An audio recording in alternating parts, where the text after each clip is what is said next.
Hello friends, welcome to Learning Web. আজি আমি জিকে কুৱেশ্যন কেইটামান লৈ আহিছো আৰু এইটো এটা এমসিকিউ সিৰিজ হ'ব আৰু থাম্বনেলত মই দিছোৱে যে সকলো ধৰণৰ কম্পিটিটিভ এক্সামৰ বাবে প্ৰয়োজনীয় হয় এই কুৱেশ্যনবোৰ তো আপোনালোকে মিছ নকৰিব আটাই কেইটা কুৱেশ্যন বহুত ইম্পৰ্টেন্ট হয় তো আহক ক্লাছটো আৰম্ভ কৰো যে প্ৰথম কুৱেশ্যন আছে Where is the headquarter of International Atomic Energy Agency located?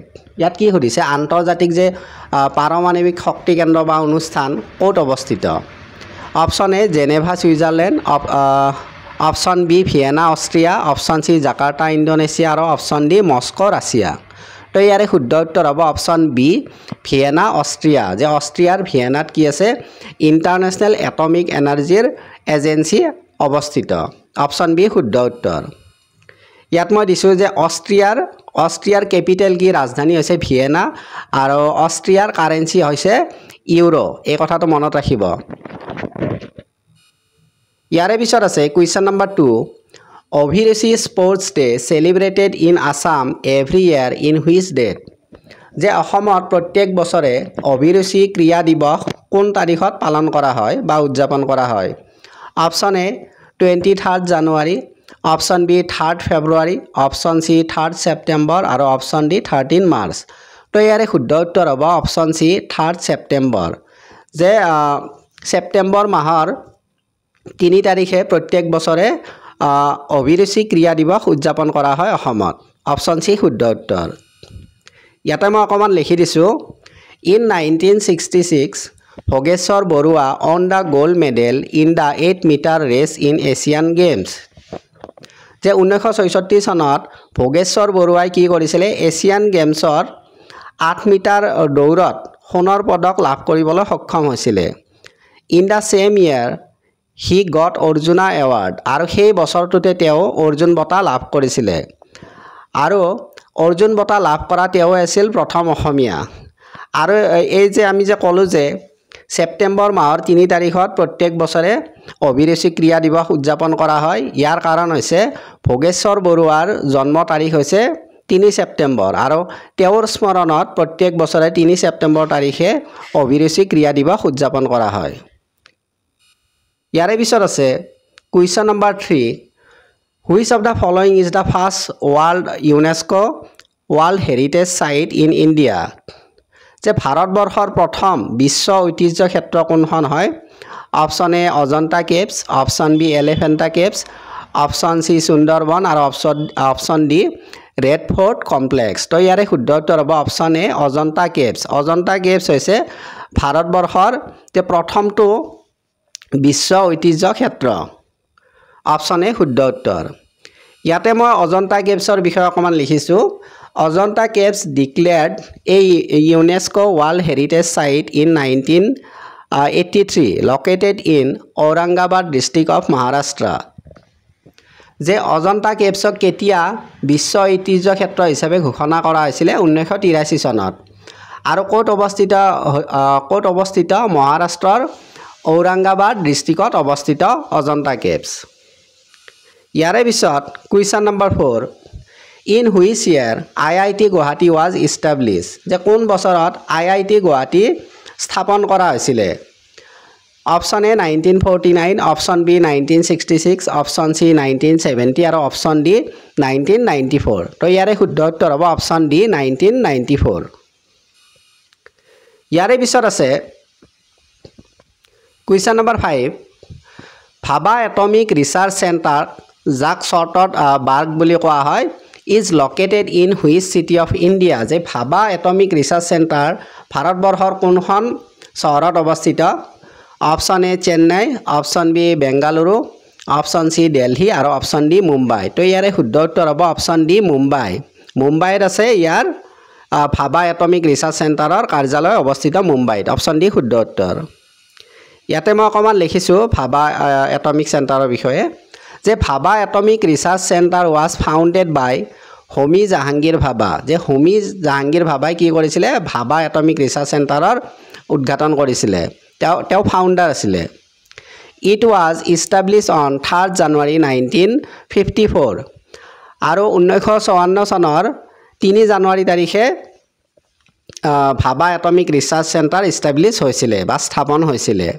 The headquarter of bark is in Mumbai যে আমি ইতিমধ্যে ক'লোৱে যে ইয়াৰ হেডকোৱাৰ্টাৰ বা মুখ্য কাৰ্যালয় ক'ত আছে মুম্বাইত আছে ইয়াৰে পিছত question number 6 Cairo the capital of Egypt is located on which of the following river bank যে ইজিপ্তৰ কেপিটেল কি বুলি কৈছে ৰাজধানী কাইৰো আৰু এই ৰাজধানী চহৰখন কোনখন নদীৰ পাৰত অৱস্থিত option A Volga option B Nile option C Tigris আৰু option D none of the above তো ইয়াৰে শুদ্ধ উত্তৰ হ'ব অপশ্যন বি নীল নীল নদীৰ পাৰত অৱস্থিত ইজিপ্তৰ কাইৰো চহৰখন বা ৰাজধানী অপশ্যন বি শুদ্ধ উত্তৰ ইয়াতে মই লিখি দিছোঁ যে ইজিপ্তৰ ৰাজধানী হৈছে কাইৰো আৰু ইয়াৰ কাৰেঞ্চি কি বুলি কোৱা হ'ব ইজিপ্টিয়ান পাউণ্ড সেই কথাটো মনত ৰাখিব ইয়াৰে পিছত আছে who is the first Assamese to climb Mount Everest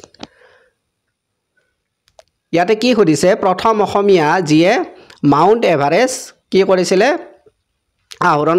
আহৰণ কৰিছিলে option A Manish Deka option B Tarun Saikia option C Nabakumar Phukan আৰু অপশ্যন ডি নন্দ দুলাল দাস ইয়াৰে শুদ্ধ উত্তৰ হ'ব অপশ্যন বি তৰুণ শইকীয়াই কি কৰিছিলে প্ৰথম অসমীয়া আছিলে যিয়ে মাউণ্ট এভাৰেষ্ট আৰোহণ কৰিছিলে ইয়াতে মই লিখি দিছোঁ Tarun Saikia reach is summit on 18 May 2013 যে তৰুণ শইকীয়াই 2013 চনৰ 18 মে তাৰিখত কি কৰিছিলে মাউণ্ট এভাৰেষ্টত সেই শীৰ্ষত তেওঁ গৈ পাইছিলে আৰু দ্বিতীয়জন আছিলে মনীষ ডেকা তেওঁ কেতিয়া পাইছিলে 24 মে 2013 একে বছৰৰে একে মাহত কিন্তু তৰুণ শইকীয়া আছিলে 18 মে আৰু মনীষ ডেকা 24 মে এই কথাটো লগতে মনত ৰাখিব ইয়াৰে পিছত আছে Oryza sativa is botanical name of which of the following plants যে অৰিজা চেটিভা কোনটো বটানিকেল নেম হয় কোনটো উদ্ভিদৰ সেই কথাটো সুধিছে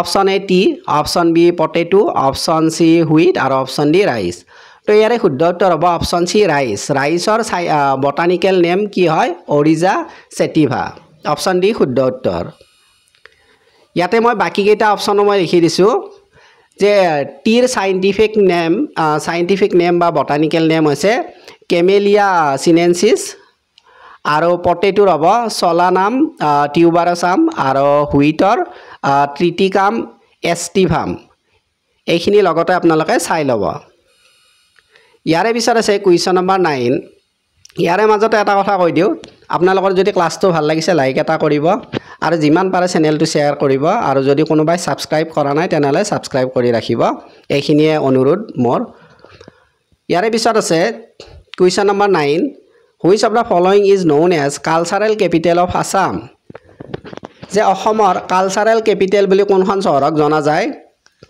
option A Jorhat option B Sivasagar option C Golaghat আৰু অপশ্যন ডি মৰিগাঁও তো ইয়াৰে শুদ্ধ উত্তৰ হ'ব অপশ্যন এ যোৰহাটক কি কোৱা হয় cultural capital of Assam option A শুদ্ধ উত্তৰ ইয়াৰে পিছত আছে question number 10 what was the code name for the second Pokhran nuclear test যে দ্বিতীয় পোখৰাণ নিউক্লিয়াৰ টেষ্ট হৈছিলে আৰু সেইটোৰ কোড নাম কি হয় সেই কথাটো সুধিছে option A smiling Buddha option B Pokhran 2 option C operation Shakti আৰু option D none of the above তো ইয়াৰে শুদ্ধ উত্তৰ হ'ব অপাৰেশ্যন শক্তি যে দ্বিতীয় পোখৰাণ নিউক্লিয়াৰ টেষ্টৰ কোড নেম আছিল অপাৰেশ্যন শক্তি অপশ্যন চি শুদ্ধ উত্তৰ যদি প্ৰথম সোধে তেতিয়া হ'ব স্মাইলিং বুদ্ধা আমাক ইয়াত কি সুধিছে দ্বিতীয় গতিকে এইটো কি হ'ব অপাৰেশ্যন শক্তি অপশ্যন চি শুদ্ধ উত্তৰ ইয়াতে দ্বিতীয় পোখৰাণৰ বিষয়ে অকণমান মই লিখি দিছোঁ second Pokhran nuclear test was conducted in 1998 5 nuclear bomb were tested আৰু ইয়াত কি কোৱা হৈছে যে দ্বিতীয় পোখৰাণ নিউক্লিয়াৰ টেষ্ট কেতিয়া কৰা হৈছিলে 1998ত আৰু ইয়াত 5টা নিউক্লিয়াৰ বম্ব টেষ্ট কৰা হৈছিলে Atal Bihari Vajpayee was the prime minister at that time আৰু সেই সময়ত প্ৰধানমন্ত্ৰী কোন আছিলে অটল বিহাৰী বাজপেয়ী আছিলে Pokhran is a village of Jaisalmer district of Rajasthan আৰু পোখৰাণ ৰাজস্থানৰ জেচলমেৰ ডিষ্ট্ৰিক্টৰ এখন কি হয় গাঁও হয় ইয়াৰে পিছত আছে question number 11 Which of the following river of Assam is known as Kameng in Arunachal Pradesh? যে অসমৰ কোনখন নদীক অৰুণাচল প্ৰদেশত কামেং বুলি জনা যায়? Option A Kopili, option B Dhansiri, option C Dihing আৰু অপশ্যন ডি জিয়া ভৰালি। তো ইয়াৰে শুদ্ধ উত্তৰ হ'ব অপশ্যন ডি জিয়া ভৰালি। যে জিয়া ভৰালিক অৰুণাচল প্ৰদেশত কামেং বুলি জনা যায়। অপশ্যন ডি শুদ্ধ উত্তৰ। Question number 12, Who was the first woman to receive the Dada Saheb Phalke Award? যে দাদা চাহেব ফালকে এৱাৰ্ড লাভ কৰা প্ৰথম ভাৰতীয় মহিলা কোন আছিলে? Option A Nargis Dutt, option B Uma Devi, option C Sulakshana আৰু অপশ্যন ডি দেৱিকা ৰাণী। তো ইয়াৰে শুদ্ধ উত্তৰ হ'ব অপশ্যন ডি দেৱিকা ৰাণী। দেৱিকা ৰাণী আছিল প্ৰথম ভাৰতীয় মহিলা যিয়ে দাদা চাহেব ফালকে বঁটা লাভ কৰিছিলে। অপশ্যন ডি শুদ্ধ উত্তৰ। ইয়াত দাদা চাহেব ফালকে এৱাৰ্ডৰ বিষয়ে অকণমান লিখিছোঁ মই। Dada Saheb Phalke Award is presented for outstanding contribution to the field of cinema. যে দাদা চাহেব ফালকে এৱাৰ্ড কিহৰ কাৰণে দিয়া হয়? চিনেমা জগতত যিয়ে মানে আউটষ্টেণ্ডিং কণ্ট্ৰিবিউশ্যন দিয়ে তেনে ক্ষেত্ৰত এই বঁটা প্ৰদান কৰা হয়। It is India's highest award in cinema আৰু এইটো ভাৰতবৰ্ষৰ চিনেমা জগতৰ আটাইতকৈ ডাঙৰ বঁটা। It was started from 1969 to the contribution of Dada Saheb Phalke, known as the father of Indian cinema.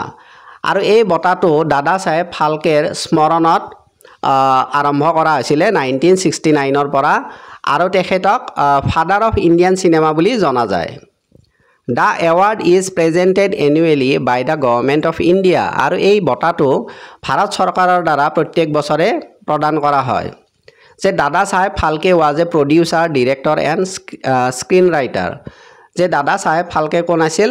এজন প্ৰডিউচাৰ আছিল, ডিৰেক্টৰ আৰু লগতে স্ক্ৰীন ৰাইটাৰ আছিলে। তেওঁ চিনেমা জগতত যে তেওঁৰ কণ্ট্ৰিবিউশ্যন দিছিলে তাৰে বাবে তেওঁৰ স্মৰণত প্ৰত্যেক বছৰে এই বঁটা প্ৰদান কৰা হয়। ইয়াৰে পিছত আছে question number 13, Where is Mahamrityunjay temple is located in Assam? যে মহামৃত্যুঞ্জয় মন্দিৰ অসমৰ ক'ত অৱস্থিত? Option A Morigaon, option B Nagaon, option C Kamrup আৰু অপশ্যন ডি গোলাঘাট। তো ইয়াৰে শুদ্ধ উত্তৰ হ'ব অপশ্যন বি নগাঁও। যে নগাঁৱত মহামৃত্যুঞ্জয় মন্দিৰ অৱস্থিত। অপশ্যন বি শুদ্ধ উত্তৰ। ইয়াৰে পিছত আছে question number 14, Where was the first Asian Olympic Games held? যে প্ৰথম অলিম্পিক খেল ক'ত আৰম্ভ হৈছিলে? Option A London UK, option B New York America, option C Geneva Switzerland আৰু অপশ্যন ডি অলিম্পিয়া গ্ৰীচ। তো ইয়াৰে শুদ্ধ উত্তৰ হ'ব অপশ্যন ডি অলিম্পিয়া গ্ৰীচ। যে গ্ৰীচৰ অলিম্পিয়াত পুৰণি অলিম্পিক খেল আৰম্ভ হৈছিলে। ইয়াতে মই অকণমান লিখি দিছোঁ, first ancient Olympic games were held in the honour of Greek god Zeus. যে প্ৰথম যে অলিম্পিক খেল আৰম্ভ হৈছিলে আৰু সেইটো কাক উদ্দেশ্য কৰি সেই খেলটো পতা হৈছিলে? তেওঁলোকৰ যে গ্ৰীক গড আছে জিউছ, তেওঁক উদ্দেশ্য কৰি এই খেলটো আয়োজন কৰা হৈছিলে। ইয়াৰে পিছত আছে মডাৰ্ণ অলিম্পিকৰ বিষয়ে অকণমান কৈ দিওঁ। Modern Olympic games were held at Athens Greece. আকৌ যদি আমাক কি আধুনিক অলিম্পিক খেলৰ বিষয়ে সোধে সেইটো কি হ'ব? এথেন্স গ্ৰীচ হ'ব। যদি পুৰণি সোধে তেতিয়া কি হ'ব? Olympia Greece. এনচিয়ান বুলি সুধিলে অলিম্পিয়া গ্ৰীচ আৰু যদি মডাৰ্ণ বুলি সোধে তেতিয়া কি হ'ব? Athens Greece. সেই পাৰ্থক্যটো মনত ৰাখিব। Pierre de Coubertin is known as father of modern Olympic games. এই কুৱেশ্যনটো সুধিব পাৰে যে মডাৰ্ণ অলিম্পিক গেমছৰ ফাদাৰ বুলি কাক জনা যায় আৰু সেইটো হ'ব কি? Pierre de Coubertin. সেই কথাটো মনত ৰাখিব। ইয়াৰে পিছত আছে কুৱেশ্যন নম্বৰ 15, আজিৰ লাষ্ট কুৱেশ্যন এইটো। Jonbeel Mela is celebrated by which community of Assam? যে অসমৰ কোনটো জনগোষ্ঠীয়ে জোনবিল মেলা পালন কৰে? Option A Tiwa, option B Dimasa, option C Rabha আৰু অপশ্যন ডি দেউৰী। তো ইয়াৰে শুদ্ধ উত্তৰ হ'ব অপশ্যন এ তিৱা। তিৱাসকলে জোনবিল মেলা তেওঁলোকে উদযাপন কৰে। ইয়াতে মই লিখি দিছোঁ শেষত যে জোনবিল মেলা কোনে পালন কৰে? তিৱাসকলে। আৰু ক'ত হয় এইটো? প্ৰধানকৈ মৰিগাঁৱত হয়। আৰু ইয়াতে কি বাৰ্টাৰ ছিষ্টেম ইয়াত মানি চলা হয়। ইয়াত টকা পইচাৰ লেনদেন নহয়, ইয়াত বস্তুৰ সলনি বস্তু বিনিময় কৰা হয়। সেই কথাটো মনত ৰাখিব। তো আজিৰ ক্লাছটো এইখিনিয়ে আছিলে। আশা কৰিছোঁ ভাল লাগিছে। যদি ভাল লাগিছে চেনেলটো আপোনালোকে লাইক কৰিব আৰু যিমান পাৰে শ্বেয়াৰ কৰিব আৰু কোনোবাই যদি ছাবস্ক্ৰাইব কৰা নাই ছাবস্ক্ৰাইব কৰি ৰাখিব। আজি ইমানতে এৰিছোঁ। ধন্যবাদ।